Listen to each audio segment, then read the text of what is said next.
ಸಚಿವ ಸಂಪುಟ ವಿಸ್ತರಣೆಗೆ ಕೂಡಿ ಬಂತ ಶುಭ ಕಾಲ. ಶುಕ್ರವಾರವೇ ನೂತನ ಸಚಿವರ ಪ್ರಮಾಣ ವಚನ ಕಾರ್ಯಕ್ರಮ ನಿಗದಿಯಾಗುವಂತ ಸಾಧ್ಯತೆ ಹೆಚ್ಚಾಗಿ ಕಂಡು ಬರ್ತಾ ಇದೆ. ಸಚಿವ ಸಂಪುಟ ವಿಸ್ತರಣೆಗೆ ಹಾಗಾದರೆ ಶುಭ ಕಾಲ ಕೂಡಿ ಬಂತ. ಶುಕ್ರವಾರವೇ ನೂತನ ಸಚಿವರ ಪ್ರಮಾಣ ವಚನ ಕಾರ್ಯಕ್ರಮ ಸಾಧ್ಯತೆ ಇದೆ ಅಂತ ಹೇಳಲಾಗ್ತದೆ. ಇವತ್ತು ಸಂಜೆಯ ಒಳಗೆ ಸಚಿವರ ಪಟ್ಟಿಗೆ ರಾಹುಲ್ ಗಾಂಧಿ ಅವರು ಅಂತಿಮ ಮುದ್ರೆಯನ್ನು ಒಡ್ತಾರಂತೆ. ರಾತ್ರಿ 8 ಗಂಟೆಗೆ ರಾಹುಲ್ ಮಲ್ಲಿಕಾರ್ಜುನ ಖರ್ಗೆ ಅವರ ಜೊತೆಗೆ ಮೀಟಿಂಗ್ ಇದೆ.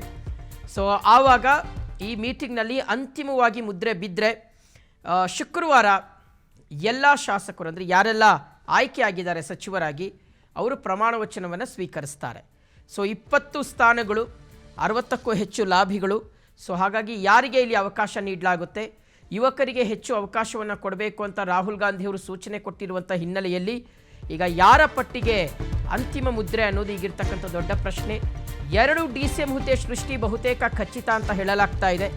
2 ಉಪಮುಖ್ಯಮಂತ್ರಿಗಳು, ಒಂದು ಲಿಂಗಾಯತ ಕೋಟಾ ಮತ್ತೊಂದು OBC ಕೋಟಾಕ್ಕೆ ಅವಕಾಶ ಕೊಡಬಹುದು ಅನ್ನೋದು ಈಗ ಬರ್ತಾ ಇರತಕ್ಕಂಥ ಮಾಹಿತಿ.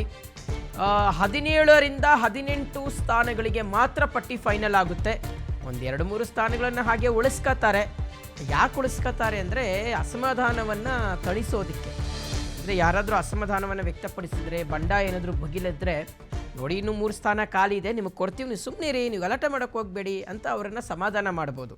ಸೊ ಹಾಗಾಗಿ 1-2-3 ಸ್ಥಾನಗಳನ್ನು ಹಾಗೆ ಉಳಿಸ್ಕೊಳ್ಳುವಂತಹ ಒಂದು ಲೆಕ್ಕಾಚಾರ ಇದೆ ಅನ್ನೋದು ಗೊತ್ತಾಗ್ತಾ ಇದೆ.